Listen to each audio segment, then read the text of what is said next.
Everyone, what we're going to look at now is this idea of connecting capacitors together like we did in class. So instead of drawing out a battery and a capacitors, parallel plates, and all those things, we're going to do some shorthand here. You can see in the bottom corner, these two lines here represent batteries. The battery is an easy thing to represent as the positive terminal being the long bar and the negative terminal being the short bar. A wire is really simple to illustrate. It's just these lines. A switch, you can see a wire that isn't connected. So when the switch is open, that means the circuit is off, and when that wire is down, that means the circuit is on. So a switch is just a break in the line that doesn't let charges move. The capacitors are these two things right here. Capacitors are abbreviated with just two lines because usually capacitors are parallel plates, so you can just see those two lines there.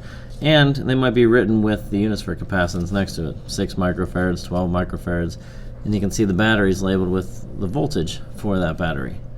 So what we're going to do is combine them in series and parallel setups and look at what happens when we have those connections made. So the first setup here is capacitors in parallel. The top picture here is showing that there is a battery with capacitor 1 and capacitor 2. When capacitors are in parallel, both of the top plates are positively charged, both of the bottom plates are negatively charged because they're touching the negative end of the battery. The rules for capacitors in parallel is that all capacitors will have the same voltage as the battery. So if the battery is a 9 volt, each capacitor is going to have 9 volts of potential across it. If that's the case, since capacitance is charged per volt and everybody has the same voltage, that means the charge on each capacitor must be shared. Or what I mean by that is the charge on each capacitor you could add together and figure out the total charge that moved through the battery to set up each of these potential differences. So let's draw an example and show you what happens if we follow these two rules. So here's our setup. We got a parallel circuit here. A voltage was capacitor 1 and capacitor 2. Since they have the same voltage, if I want to know the total charge, I could solve for Q1 and Q2. And to solve for those Q's, I take capacitance 1 multiplied by the voltage across the first one, and I take capacitance 2 multiplied by the voltage across it. The total charge is Q1 plus Q2. That would be the total charge that left the battery and moved through my circuit. Well, if I sub in what Q1 and Q2 equal, I get C1 times V plus C2 times V. And what that would equal is the total charge. Well, the total charge depends on the total equivalent capacitance and the voltage across the equivalent capacitor. Well, since everybody is the same voltage, I can knock out V and get the rule that total equivalent capacitance for this setup is capacitor 1 plus capacitor 2. And what do I mean by equivalent capacitance? That means I could erase C1 and C2 and replace my circuit with an equivalent capacitor that is just the sum of those two individual capacitors. So now my circuit is a lot simpler with this equivalent capacitance and just one battery. So let's try an example with this. We've got a potential difference, voltage A, voltage B, that could be connected to a power supply or a battery. And we've got 3 different capacitors here. You can see that the equivalent capacitance is just the sum of the 3 across here. And let's make up some numbers. So we'll connect with the 9 volt battery. We'll make this a 1 microfarad capacitor. We'll make this a 2 microfarad capacitor. And we'll make this a 4 microfarad capacitor. So the first thing people might ask you is, what is the total capacitance of this setup, or the equivalent capacitance? Well, it's easy. You just sum up all of those. The total equivalent capacitance is 7 microfarads. And what that tells me is if I know the equivalent capacitance and I know the voltage, based on Q over V, I can tell you how much charge left the battery. It's just C times V. So 7 times 9 is 63 microcoulombs of charge is distributed among all 3 of these capacitors. Now, how do I find the charge on each capacitor? Well, it depends on how big the capacitor is. Some capacitors in this setup are small, and some are a little bit bigger. The nice thing is, the parallel rule says that everybody is charged to 9 volts. And with everybody charged to 9 volts, what that means is I could knock out any one of these capacitors, and the other 2 capacitors would still be connected to the positive and negative terminal of our battery. So since I know the voltage on each capacitor and I know their individual capacitance, again, use capacitance is charge per volt and solve for the individual charge on each capacitor. So for the first one, I know there are 9 microcoulombs of charge there by doing C times V. On the second one, there's 18 microcoulombs charge, and on the last one, there must be 36 microcoulombs of charge. So if I add up all those, 36, 18, and 9, you end up with the 63 microcoulombs we said come out of the battery. The charges are redistributed among each capacitor.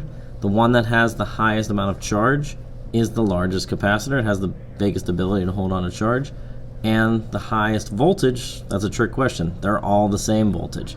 So when you see capacitors in parallel and they ask you for the voltage on them, you can go right into your WebAssign and put whatever the voltage of the battery is. Put 999 across all those capacitors and get 3 easy checks for yourself. One last thing they may ask you is, what is the energy stored in each capacitor? Well, you've got 3 ways to solve for energy. 1/2 CV squared, you've got 1/2 Q squared over C, or 1/2 QV. Since you know the capacitance, the voltage, and the charge on each capacitor, use whatever you'd like to solve for the energy in each capacitor. That would be the total energy stored on each individual one. Parallel capacitors are pretty easy. Let's go to series. If we look at the series here, this wiring is a little bit different. With this wiring, you take the positive terminal, touch it to one capacitor, then you take the negative terminal and touch it to the other capacitor. So really, C1 and C2 are only connected through that green wire touching the negative end of C1 to the positive terminal of C2. In this case, you're only charging this plate and this plate. Those 2 middle plates aren't even touching the battery. But if that top plate becomes positively charged, that neutral plate will send all of its electrons to meet the positive plate of C1. And if all the electrons go to meet that, that means that this plate down here becomes positively charged. And it senses the negative charges that are placed on the other side of C2 that's touching the battery.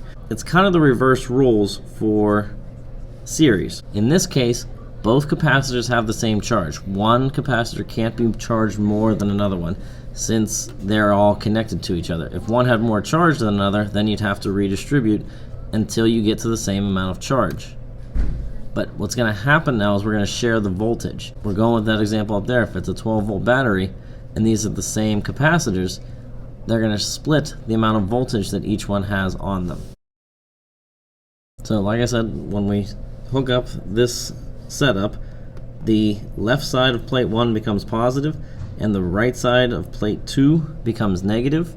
And because those 2 plates in the middle are neutral, they're going to sense those opposite charges, and electrons are going to move over to the right side of C1 and leaving positive charges on the left side of C2. Everybody's going to have the same charge, so Q1 must equal Q2 this time, and the total voltage is what's shared. So we're going to sum up our voltages to find the total volts across our circuit. It's going to be V1 plus V2. Well, since we want to solve for V, that means that we're going to have Q over C1 plus Q over C2 equals the total charge over the equivalent capacitance here. And since the charge is the same on every single capacitor, we're allowed to knock out the Q's all the way down the row, and what we're left with is, this fraction now, 1 over the total capacitance is 1 over C1 plus 1 over C2, which means we have to deal with fractions solving for a setup in series. So let's try this. We've got 2 capacitors, a 6 microfarad and a 12 microfarad, attached to a 12-volt battery. What we need to do is solve for this equivalent capacitance. So what capacitor could I put there and replace the 6 and the 12 to make the same exact circuit? Well, I'd have to do 1 over 6 microfarads plus 1 over 12 microfarads equals 1 over the equivalent capacitance. Now you can do this in decimals, but remember you're going to get a 1 over C in the end. For me, I think it's easier actually to use fractions. I know people don't like fractions, but we need common denominators here. And since they both could be a 12th, this would be 2 twelfths plus 1 12th equals 1 over C. 3/12 equals 1 over C. And a lot of people forget and stop right there and they think, oh, that's my total capacitance. But it's not. What you have to do is solve for the C on the bottom. So you can rearrange and set up a inverse of 1 over C, which means you could set up an inverse of 3 over 12 to be 12 over 3. And what you get is that with these two in series can add up to a 4 microfarad capacitor. So when we do that, I can then go back to my capacitance ratio and say it's charge per volt. Well, the voltage is 12. The overall capacitance is 4. That means that there must be 48 microcoulombs of charge on my equivalent capacitor. And since we're in series now, everybody's getting the same charge. So both of those are charged to 48 microcoulombs. The question is, who has the higher voltage? Well, since we now know how much charge is on each, and I know the capacitance on each, all I need to do is solve for V. And to solve for V, it's charge per capacitor. So 48 over 6, we get 8 volts across the 6 microfarad, and we end up with 4 volts across the 12 microfarad. Because if you look at this, we have to add up to the voltage of the battery, which is 12, so that none of our energy is lost. And again, just like we did before, if we want to find our total energy, you can use any of the 3 equations you have to figure out how much energy is in each capacitor. So here's just another visualization of taking the 6 microfarad and the 12 microfarad and combining them into one. We're taking both of those capacitors and putting them into one capacitor that can act like the other two. So the picture here is showing a bank of capacitors, or a vault of capacitors, where each of these things you see that has a rod sticking out of it is an individual capacitor.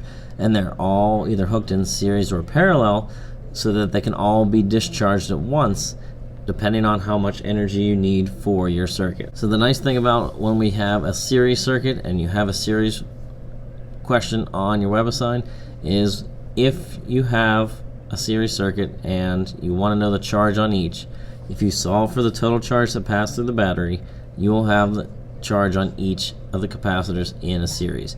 So you can put in the same number for any capacitors you have in series and you get all the checks that you need right there. Kind of give you some free points as long as you know the rules for series and parallel. Next time, we're going to combine series and parallel in one circuit. That may look like this. So good luck, and we'll talk next time.